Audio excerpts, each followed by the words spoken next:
抗争最大的目的哦，不是把对方 K 倒了，而是要凸显诉求了。哦，这个才是抗争最大的目的。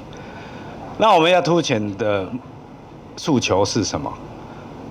就是反对有一些案子在临时会处理，比如刚刚我去开记者会的参审制，这个司法重大变革不应该在临时会草率通过司法院版本的参审制，凸显诉求才是抗争的目的。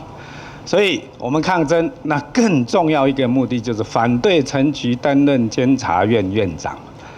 所以我们会来衡量说我们抗争有没有达到加强宣传我们政党主张的这样的诉求。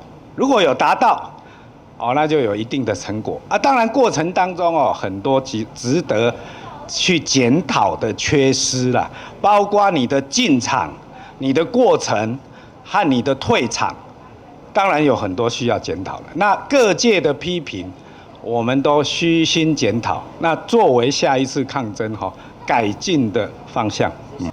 其实我那时候电话只打给2个人。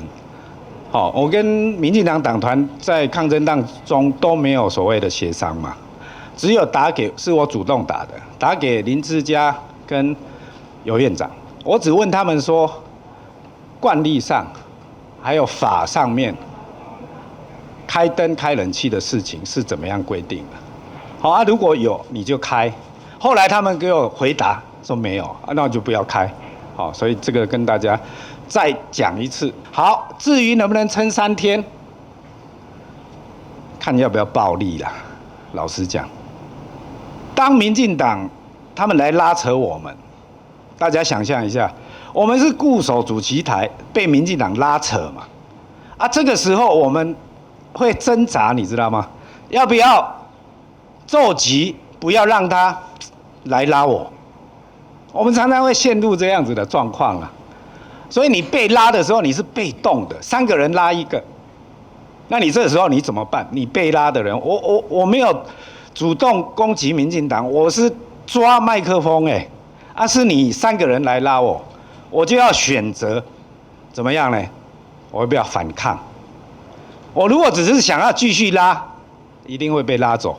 这个也是我们检讨里面说，必然会被拉走，因为人数的优势，3个人拉1个人，各位想一想，一定可以拉走了。要不要要能够持续更长的时间，有什么办法？3个人拉1个人，然后一定把你拉走，时间要持续，你有什么办法？所以这个也是我们要检讨的。接下来看起来审查人事同意权跟投票的那种，还有4天跟监院人事有关的事，那接下来你打算咋做？我们会不定期的调整策略了那一定会继续抗争。